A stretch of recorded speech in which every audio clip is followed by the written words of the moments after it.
자면서 들으면 더 편안한 야담과 옛날 이야기. 오늘도 즐겁고 행복한 하루 보내세요.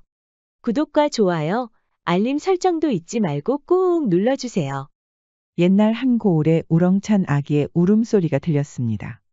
현령의 아들로 태어난 월석이는 어릴 적부터 남다른 기상을 가지고 있었지요. 억울하게 괴롭힘을 당하는 아이들을 그냥 두고 지나가는 법이 없었답니다. 너희들 어떻게 여럿이서 한 사람을 괴롭힐 수 있는 거야? 그럴 때마다 불량스러운 아이들과 맞서 싸웠습니다.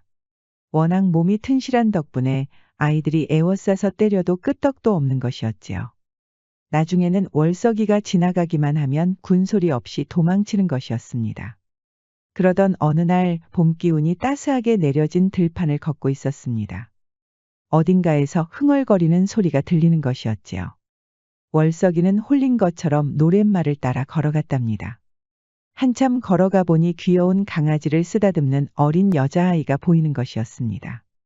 두 손목 마주 잡고 평생을 언약함이 너는 죽어 꽃이 되고 나는 죽어 나비 되니 청춘이 다하도록 떠나 살지 말자.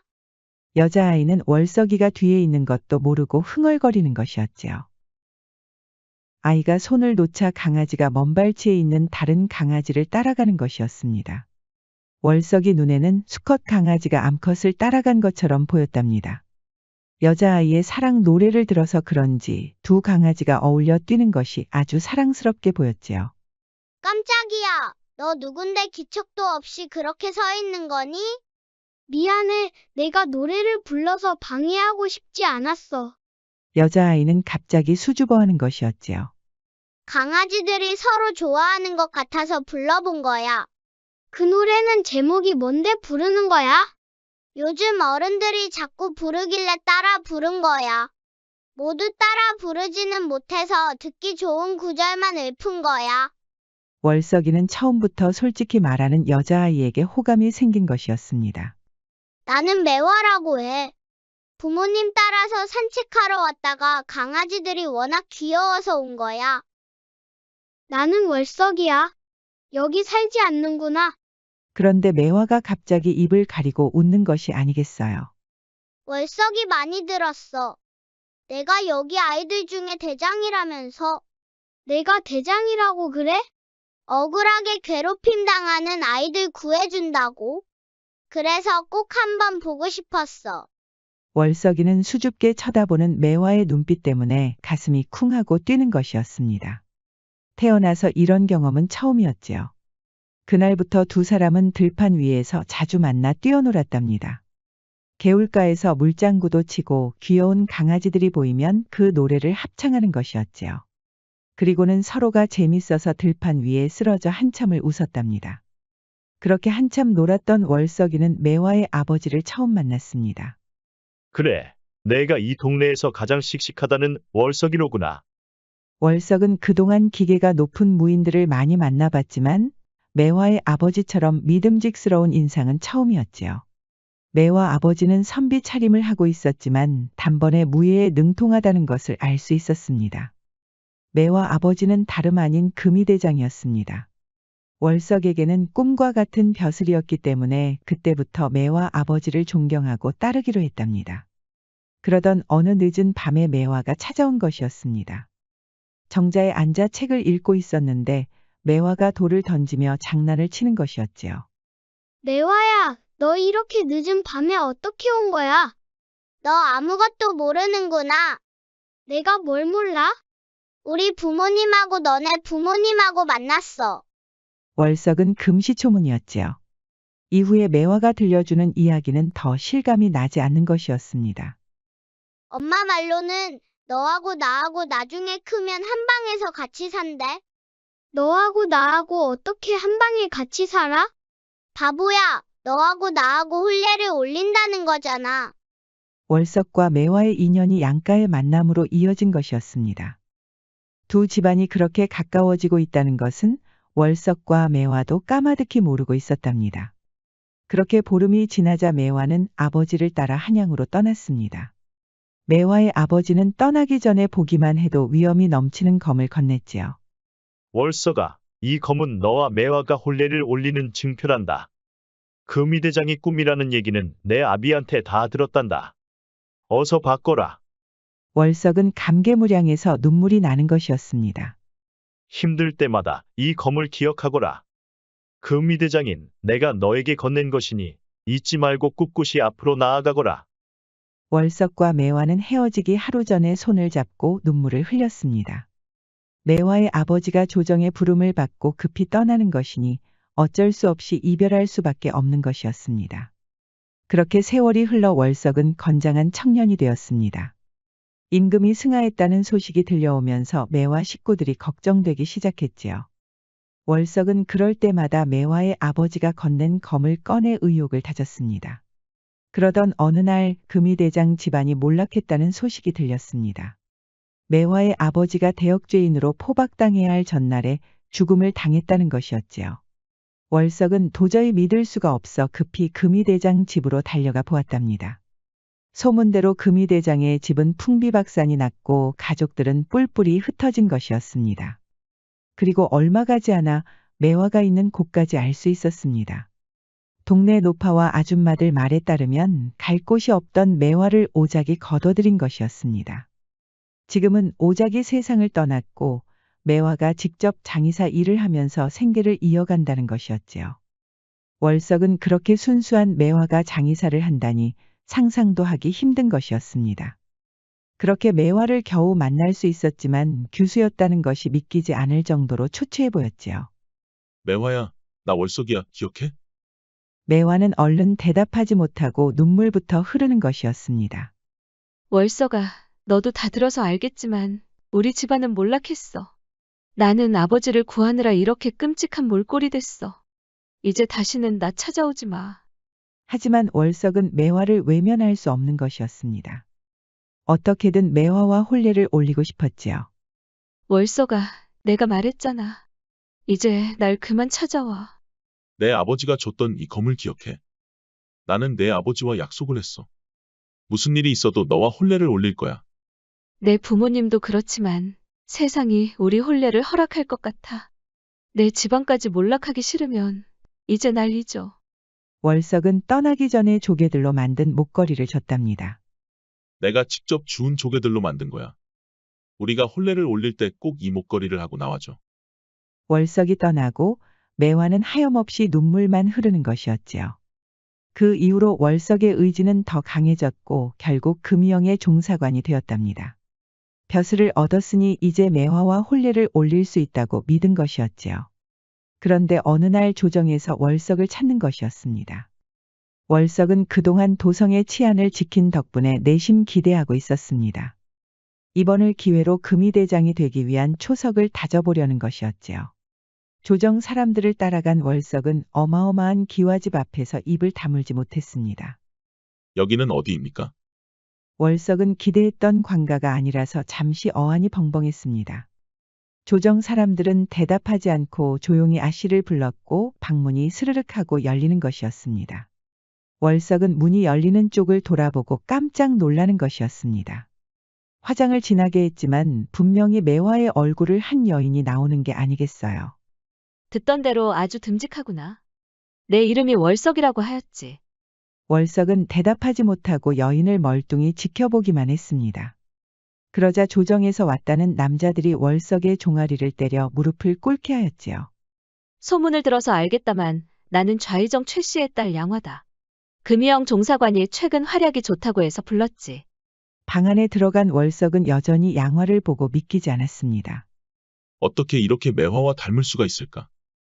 겨우 정신을 차린 월석은 양화의 아버지 좌의정이 한 짓이 하나씩 떠올랐습니다. 좌의정은 선왕을 시해하고 지금의 임금을 농락하고 있었지요. 양화는 한 번도 본 적이 없었지만 포악하기 그지없어 시종들도 두려워한다는 소문이 있었습니다. 월석은 기분이 묘했지요.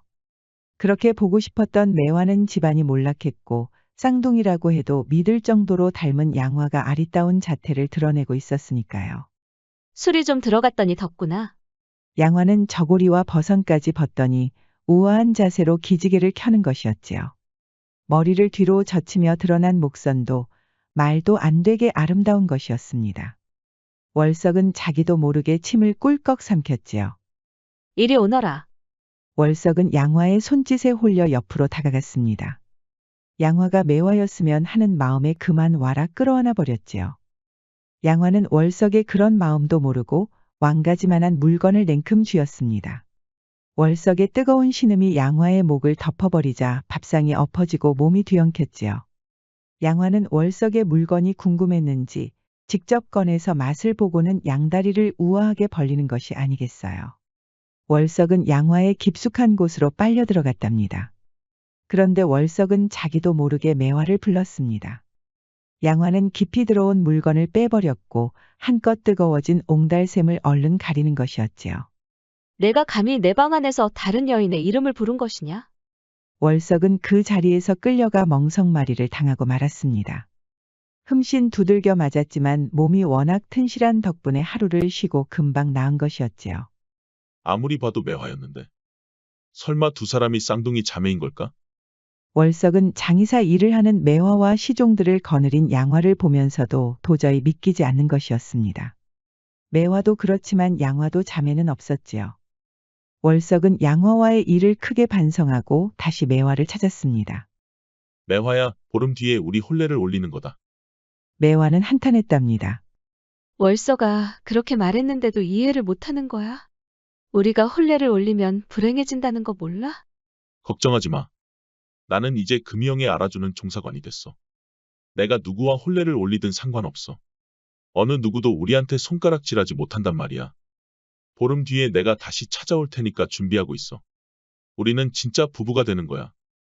월석의 청혼을 받은 매화는 속으로는 좋았지만 월석의 앞날이 걱정되는 것이었지요. 그래서 결국 월석이 찾을 수 없는 먼 지방으로 떠날 채비를 하였습니다. 그날 밤에는 눈물을 흘리며 이별의 편지를 쓰고 있었지요. 그런데 문이 벌컥 열리더니 복면을 쓴 남자들이 들이닥친 것이었습니다. 내 놈들은 누구냐? 그 뒤로 쓰개치마를 하고 들어온 여인이 보였습니다. 내 두 눈으로 봐도 믿기지가 않는구나. 양화가 호위군을 이끌고 쳐들어온 것이었습니다.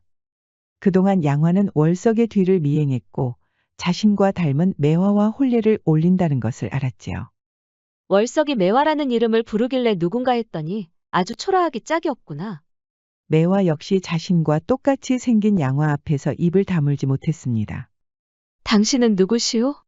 누군데 나와 일이 닮았다는 말이오? 나 역시 황당하게 그지없구나. 너처럼 이렇게 더러운 년이 나와 닮았다니. 어찌됐든 상관없다. 지금까지 내가 원하는 건 모두 가졌다. 월석이도 내가 가질 것이다. 양화가 손짓하자 복면을 쓴 호위군들이 매화를 끌고 나가는 것이었습니다. 이게 무슨 짓들이오. 내가 나와 닮은 건 기분 나쁘지만 월석을 가질 수만 있다면 뭐든 할 것이야. 양화는 이미 월석에게 푹 빠져 있던 것이었습니다. 그렇게 포악한 좌의정의 딸이 사랑에 빠진 것이었지요. 양화의 호위군들은 매화를 절벽 밑으로 밀어버렸답니다. 매화는 외마디 비명을 지르며 절벽 밑으로 떨어져 버렸고 양화는 계획대로 매화로 변장한 것이었습니다. 그렇게 보름이 지났고 약속대로 월석이 양화가 있는 장의사를 찾았습니다. 월서가 결국 이렇게 와줬구나. 그래, 매화야. 내가 뭐라고 해도 난 너하고 혼례를 올릴 거야. 그래, 내 마음이 정 그렇다면 어쩔 수 없지. 내 마음을 받아줄게. 그게 정말이지. 월석은 뛸 듯이 기뻐하였지만 매화 행세를 하는 양화는 속으로 음흉하게 웃고 있었습니다. 다시 한번 너와 정을 품고 싶구나. 너와 있었던 그날 밤은 도저히 잊을 수가 없어. 양화는 월석의 왕가지만한 물건이 그리웠는지 월석의 뒤에서 가식적인 미소를 짓는 것이었습니다. 월석은 바로 혼례를 올릴 준비를 하고 있었지요. 식솔들도 월석 도련님의 혼인을 축하한다면서 마다하지 않고 도와줬답니다. 양화는 예복을 입고 기다리고 있었지요. 호위군들은 월석의 집 근방에서 기다리고 있었습니다. 혼례를 올리기 전에 우리 어여쁜 신부 얼굴 좀 보자꾸나. 양화는 월석이 들어오자 뒤에서 덮치듯 앉는 것이었습니다. 월석은 놀랐지만 적극적인 매화가 더 매력적으로 보이는 것이었지요. 눈앞에 있는 여자는 매화가 아니라 양화인데 말이에요. 혼례를 올리기 전에 너한테 안기고 싶어. 양화가 바로 꼬리를 치는 것이었습니다. 눈빛은 여우가 보고 도망갈 정도로 예리한 것이었지요. 어차피 신혼방에서 실컷 안을 텐데 뭐가 그렇게 급하니? 내가 또 도망칠 것 같아서 그래. 당장 시작하자. 양화는 월석의 저고리를 모두 벗기고 왕가지만한 물건을 꺼내드는 것이었습니다. 월석은 당황했지요. 장의사 일을 하면서 늘 초췌해 보이던 매화가 이렇게 적극적인 게 이상한 것이었습니다. 하지만 그렇게 원하던 혼례를 올렸으니 이해할 수도 있는 것이었지요. 양화가 물건을 맛을 보자 왕가지는 절국공이만큼 커지는 것이었습니다. 월석도 이제야 매화를 안는다고 생각하니 마냥 행복한 것이었습니다. 양화는 지난 일에 못다한 일을 마무리하고 싶었답니다. 양다리를 우아하게 벌렸고 옹달샘은 저번보다 더 뜨거워지는 것이었지요. 밖에서는 월석의 식솔들이 혼례 준비를 하느라 방 안에서 나는 요란한 소리를 듣지 못하였답니다. 그렇게 땀을 한 바가지 흘린 월석은 너털웃음을 하더니 옷을 도로 입었지요. 이따가 혼례 끝나면 다시 하자 매화야. 나야 좋지. 언제든지 들어와. 양화가 매혹적인 미소를 지었고 월석은 눈앞의 여자가 매화인 줄 알고 행복하게 웃었습니다. 월석은 땀을 닦고 식솔들과 함께 한참 혼례를 준비하고 있었습니다. 그런데 시간이 지났는데도 양화가 있는 방에 기척이 없는 것이었지요. 그렇게 월석이 신부가 기다리고 있는 방으로 들어갔다가 흠칫 놀라는 것이었습니다. 창가는 열려 있었고 아무도 없는 것이었지요. 그리고 놀랍게도 절벽 밑으로 떨어졌던 매화가 기적적으로 살아나 돌아온 것이었습니다. 모래가 쌓인 곳에 머리가 떨어지면서 겨우 목숨을 구한 것이었습니다. 매화는 몸을 비틀거리면서 월석의 집에 도착했는데 마침 예복을 입은 양화가 추락해 사망한 것이 아니겠어요. 매화는 큰 충격을 받았답니다. 하지만 빨리 정신을 차려야 했지요. 양화의 호위군들이 몰려오고 있는 것이었습니다. 매화는 양화가 입은 예복과 얼른 바꿔치기를 하였습니다. 아씨, 이게 다 어찌된 일이옵니까? 내가 분명히 무슨 일이 있어도 오지 말라고 하였거늘. 눈치 빠른 매화는 바로 양화의 행세를 한 것이었습니다. 그러자 호위군들이 바로 고개를 숙이고 물러나는 것이었지요. 매화는 혼란스러웠지만 이 상황을 정리할 필요가 있었습니다. 누군가 월석과 혼례를 올리는 매화를 죽이려고 한 것이었습니다. 양화는 월석에게 눈이 멀어 매화 행세를 했다가 죽음을 당한 셈이 되었지요. 도대체 누가 날 죽이려고 한 걸까? 매화는 호위군들에게 양화의 시신을 치우라고 하였습니다. 절벽 밑으로 떨어졌던 매화가 겨우 숨이 붙어서 여기까지 쫓아왔다고 둘러댄 것이었지요. 어찌됐든 매화는 예복을 입고 월석의 집으로 돌아갔습니다. 매화야, 어디 있다 온 거야? 얼마나 놀랐는지 아니? 매화는 놀란 숨을 겨우 진정시키고 대답하였습니다. 미안해 월서가 갑자기 혼례를 올린다고 하니까 긴장이 됐어. 바람 좀 쐬고 오다가 넘어졌지 뭐야. 몰골이 말이 아니네. 매화는 절벽 밑으로 떨어졌다가 겨우 살아났기 때문에 얼굴이 엉망이 되었지요. 그랬구나. 그런 모습으로 혼례를 올릴 수 없으니까 얼른 씻자. 매화는 뜨거운 물에 몸을 녹이는데 괜히 눈물이 나는 것이었지요. 결과적으로 월석과 혼례를 올릴 수밖에 없는 운명이었나 봅니다.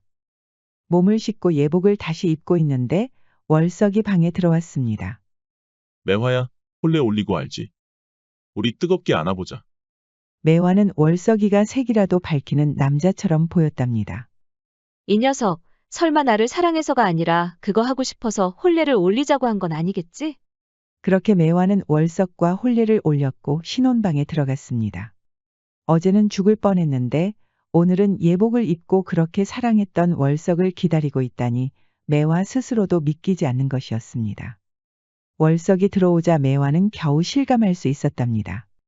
매화야, 내가 뭐라고 했니? 결국 우리는 혼례를 올릴 수밖에 없는 운명이었어. 그래, 내 말대로 운명은 참 무서운가 봐. 무슨 말이야? 아니야, 아무튼 내가 날 구한 것 같아서 정말 고마워. 매화는 목욕을 하면서 온몸이 정화된 것 같았습니다.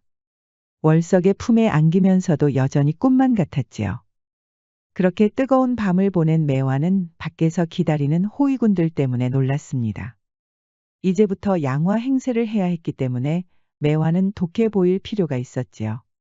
매화는 바로 양화의 시신부터 확인했습니다. 장의사답게 양화가 숨이 끊어진 원인부터 찾는 것이었습니다.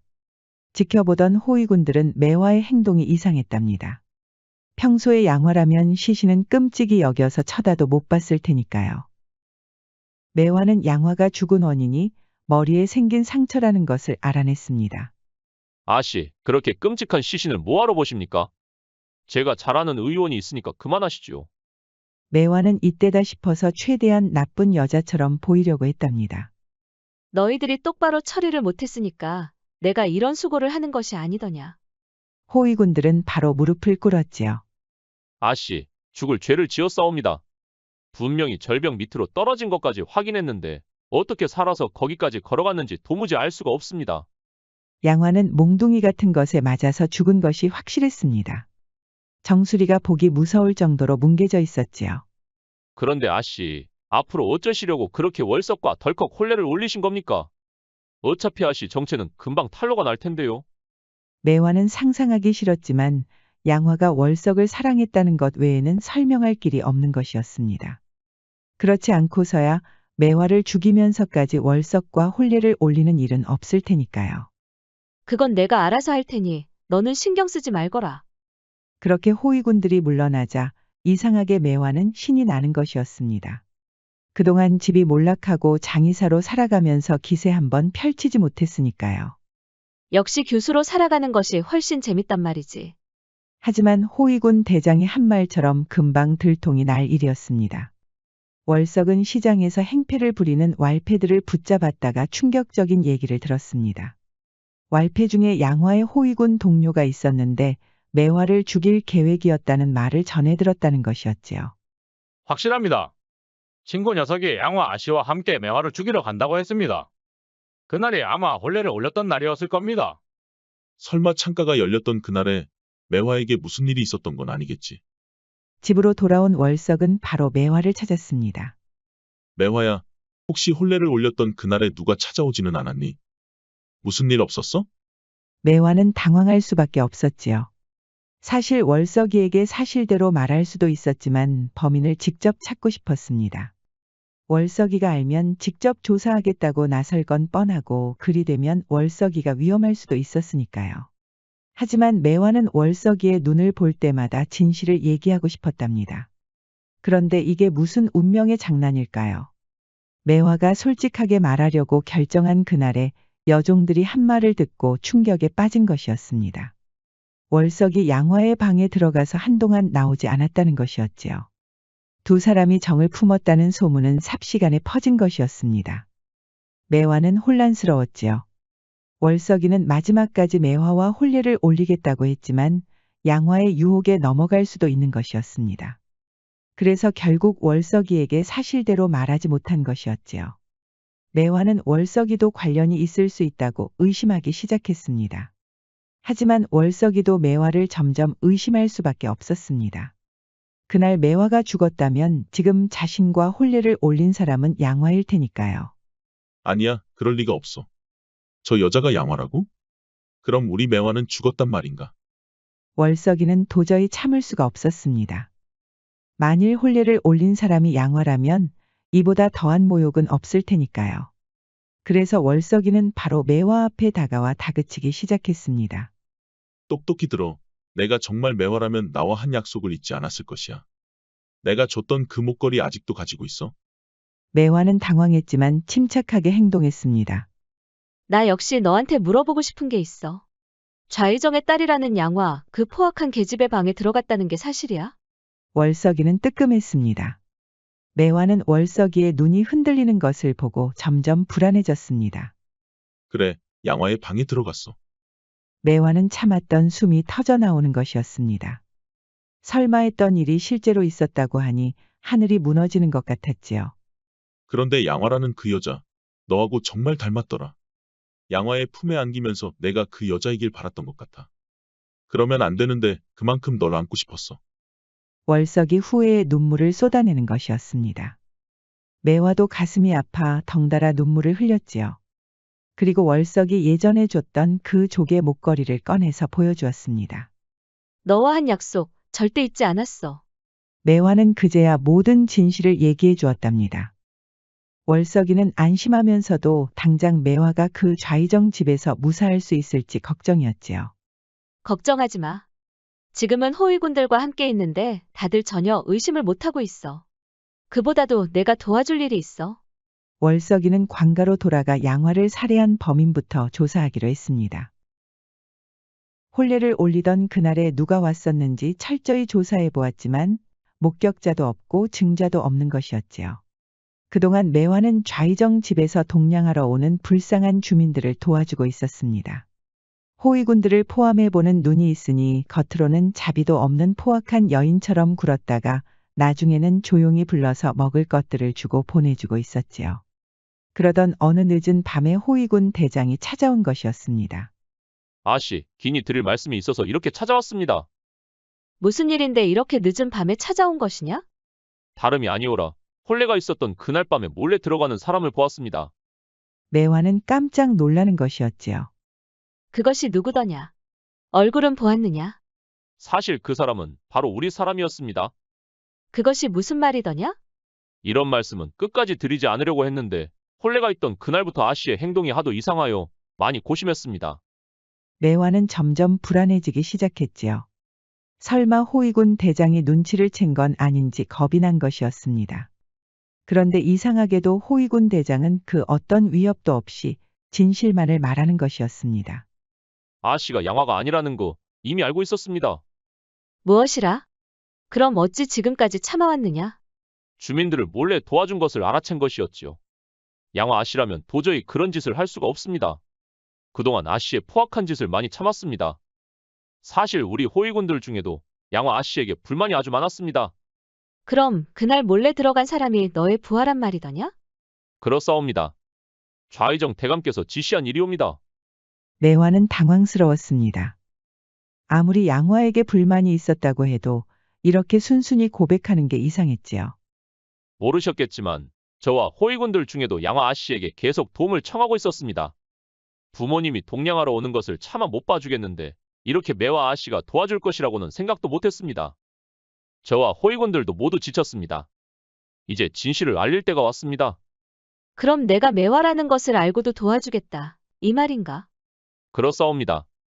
지금까지 지켜본 바로는 매화 아씨가 진정한 규수이옵니다. 알고 보니 매화의 아버지 금이대장이 사망한 것도 모두 좌의정의 짓이었습니다.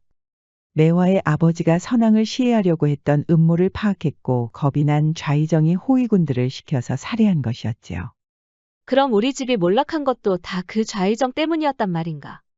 매화는 분노를 주체할 수 없어서 치를 떨었습니다. 그때 월석이 갑작스럽게 찾아온 것이었지요. 월서가 갑자기 이렇게 찾아오면 어떡하니? 들키면 어쩌려고 그래? 매화야, 아무래도 좌의정 대감이 너를 죽이려고 한 것 같아. 월석도 그동안 열심히 조사하면서 좌의정까지 파고들게 된 것이었지요. 시장에서 행패를 부렸던 왈패를 다시 불러서 좌의정 호위군들의 정보를 전수조사한 것이었습니다. 금이영 종사관 지위를 넘어서는 일이었지만 매화를 죽이려고 한 범인을 찾으려는 의지가 더 강한 것이었지요. 하지만 좌의정 역시 가만히 있을 사람이 아니었답니다. 딸 양화가 주민들을 도와줬다는 얘기를 전해 들은 것이었지요. 내 딸이 동냥하러 온 주민들을 도와줬다니. 그럴 리가 없을 텐데. 좌의정은 미뤄놓은 일을 마다하고 바로 양화의 방으로 향했습니다. 마침 월석이 매화와 있을 때 찾아왔지 뭐예요. 당황한 월석은 재빨리 병풍 뒤에 숨었습니다. 양아야, 내가 동냥하러 온 주민들에게 먹을 것을 줬다는 소문이 있던데 사실이냐? 매화는 너무 긴장해서 침이 마르고 숨도 제대로 쉬지 못하는 것이었습니다. 아버님, 제가 뭐하러 그런 짓을 하겠습니까? 제가 누군 줄 다 알아서 동냥하러 오지도 않습니다. 모두 헛소문이옵니다. 하지만 좌의정을 속일 수가 없는 것이었습니다. 아무리 악한 사람이라고 해도 자식 못 알아보는 부모는 없는 것이었지요. 내년은 대체 누구냐? 내 딸은 어디 있느냐? 여봐라. 호위군들이 들어오자 숨어있던 월석이 뛰쳐나왔습니다. 뒤에서 지켜보던 양화의 호위군들까지 나서면서 대판 싸움이 벌어진 것이었지요. 월석의 무예와 양화의 호위군들이 합세하면서 어렵게 승리할 수 있었답니다. 좌의정은 매화 앞에 무릎을 꿇었지요. 선왕을 시해하면서 호의호식했던 좌의정이었는데 딸 나이에 여자 앞에서 무릎을 꿇는 수모를 당하는 것이었지요. 내가 누구냐고 물었느냐. 내가 그렇게 죽이고 싶어 했던 금희대장의 딸, 매화인이라. 좌의정은 눈이 휘둥그레졌지요. 너의 그 사리사욕 때문에 양화가 죽었다. 내 손으로 딸을 죽였으니 천벌을 받겠구나. 좌의정은 도저히 믿을 수 없었지만 관가에 끌려가면서 인정할 수밖에 없었답니다. 그동안 농락했던 임금 앞에서 대가를 치러야 했지만 딸을 죽인 죄책감에 스스로 생을 마감하였지요. 임금은 선왕 시절부터 신임하던 금희대장의 딸이 나섰다고 하니 믿기 힘들면서도 감탄하는 것이었지요. 그렇게 매화는 부모의 원수를 해치울 수 있었고 월석은 그 공을 높게 사서 금희대장이 되었답니다. 월석은 매화의 손을 잡고 어릴 적 만났던 들판으로 갔습니다. 매화야, 기억해? 내가 불렀던 그 노래 말이야. 너 아직도 그 노래를 기억한단 말이야? 한시도 잊은 적이 없어. 내가 커서 그 노래를 알아봤는데 알고 보니까 이별로 상처받은 남자의 마음을 담은 춘명곡이었어. 내가 그 노래를 부른 게 아마도 나와의 운명을 예견했던 것이 아닐까. 너하고 헤어진 이후로 상처받아서 늘 마음이 아팠거든. 매화는 눈물이 글썽거리는 것이었지요. 월석은 춘면곡의 가사를 모두 불렀고 매화가 따라 합창을 하였답니다. 가사의 마지막을 부른 두 사람은 뜨거운 입맞춤을 하였지요. 알버트 아인슈타인은 인연은 특별한 순간들을 만들어내고 그 특별함은 우리에게 소중한 기억으로 남는다고 했습니다. 어린 시절의 매화는 춘면곡의 일부만 기억했지만 월석에게는 평생 소중한 기억으로 남았지요. 그 순간이 없었다면 매화와 월석이 이토록 아름다운 운명을 만들어낼 수 있었을까요?